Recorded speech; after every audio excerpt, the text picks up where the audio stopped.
Okay,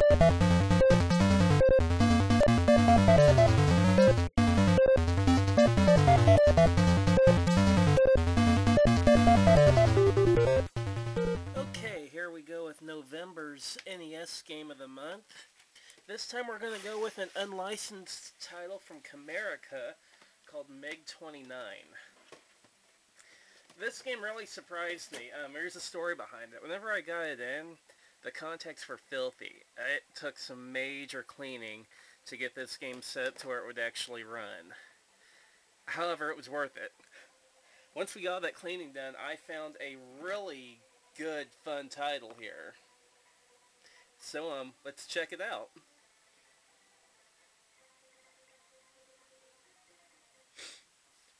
Blah blah blah, title screen stuff.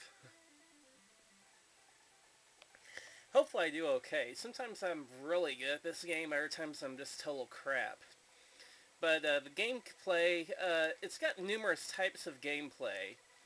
This style here, it's reminiscent of stuff like Afterburner 2. However, it's also got a top-down mode, which is reminiscent more of games like 1942. But anyway, your enemies come at you. They start out with just basic missiles. Then they have spreader missiles. Then they have heat-seeking missiles. There's tons of different varieties they have to come at you.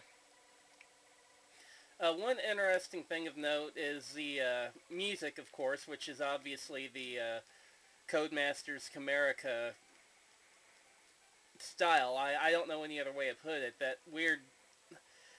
The best way to describe it is that a lot of the tunes fluctuate really quickly. I've never seen any other company on the NES do it other than the Codemasters Camerica games, which I'm kind of wondering, was it something special that they did with the 650 chip? They have special hardware in their games to create that sound quality, or what was it? Or did other companies just think it sounded like crap? I'm not really sure. It could go either way. There's our heat-seeking missiles there. And if you look at the bottom of the screen, you've got weapon selection, and you've got fuel, then you've got your start and end progress bar and how many lives you have, and then a weapons change. Right now I only have one weapon, but you can actually change weapons by hitting the B button once you expand a little bit, and I didn't pull up in time. Now, we're getting a low fuel warning on screen. You refuel automatically, kind of.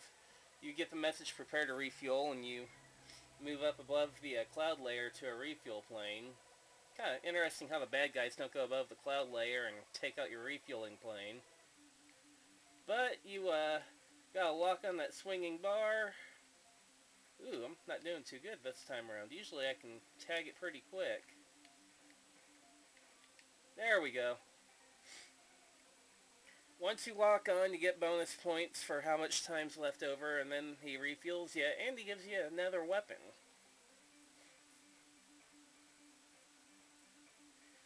And the other weapon looks like more or less dual Sidewinder missiles.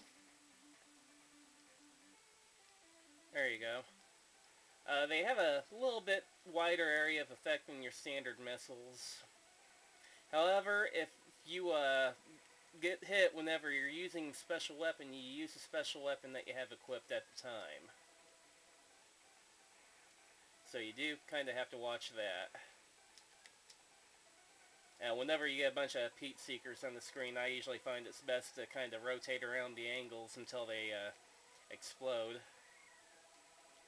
That's kind of one thing about this game. It's the forward sections, they're not overly hard. Yes, I did lose a life, but they're not too bad. I mean, you can more or less just move around and dodge enemies more than attack them and you're good to go. And now we have our boss,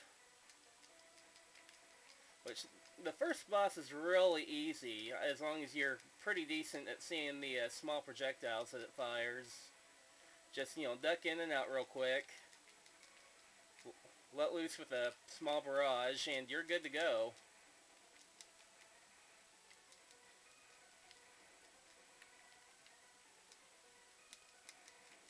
And he's already done.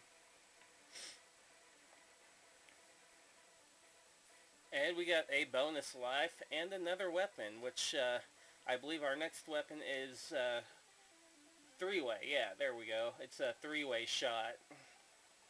And then you actually have to land the plane. And once again, unlike Top Gun, it's not that hard to land.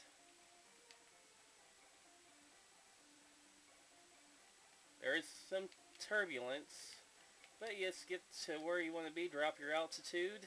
Using the up button, you're good to go.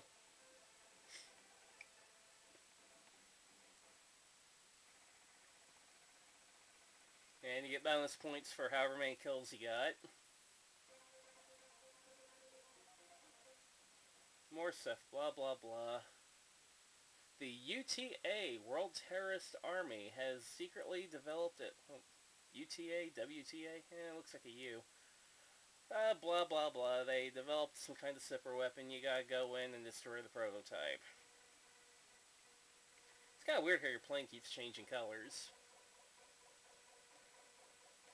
That's okay though, because it's a good game. Which is really surprising. So a lot of the Camerica titles, and Codemasters, they were kind of hit and miss. I mean, not Game Genie, what the heck am I talking about? Micro Machines. Those games were freaking awesome. But the Adventures of Dizzy, while apparently they were kind of popular over in England, I hated the Adventures of Dizzy games. But anyway, here we are showing off the 1942 style, the overhead gameplay. And once again, you can switch weapons. To me, the spread shot's probably the most useful in your overhead sections. Oh! I guess I just lost my spread shot. Lost a life. No, I didn't. I was wrong. Apparently you lose your most powerful weapon whenever you get killed. Whatever you have at the moment that's the most powerful, you end up losing. So we still have our spread shot. I don't really have much more to say about this one, to be honest. It's just a really good game that's not really talked about a lot. But I really like this one. And the Camerica games, they're not really hard to come by, but they're not as common as a lot of the other games. But, you know, hunt it down, give it a try. If you have to, you know, download the ROM, try it, whatever you gotta do. Just give this one a try. It's one that's not talked about a lot, but it's really a decent game. I'll keep this video going for a few minutes more here. I like that transition also between the overhead and the behind the plane view. You know, it's amazing how smooth that transition looks on the NES. Unfortunately, it's kind of ruined by the rain effect. Whenever it comes on screen, you get some major slowdown that I'm sure you can kind of see in the video. There's our low fuel warning again.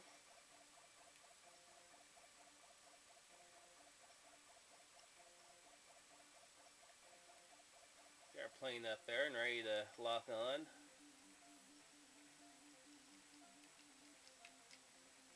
Come here. There we go. Yeah, also unlike Top Gun, you can lock on and refuel pretty stinking quick.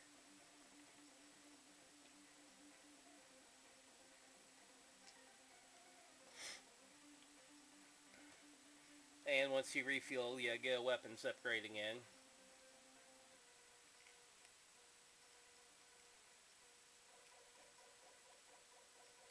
But yeah, anyone watching this video, if you know anything about why the Camerica and Codemasters audio had that weird quality to it that no other games used, give me a holler. And tell me why, because I'm kind of curious about that. Don't really know. Hey, we got another boss coming up. This one's similar to the last one, except it'll actually fire some missiles at you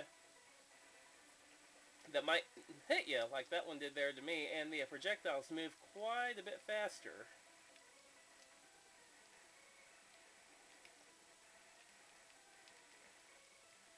But just kind of keep your distance from them. Oh! This one might kill me off.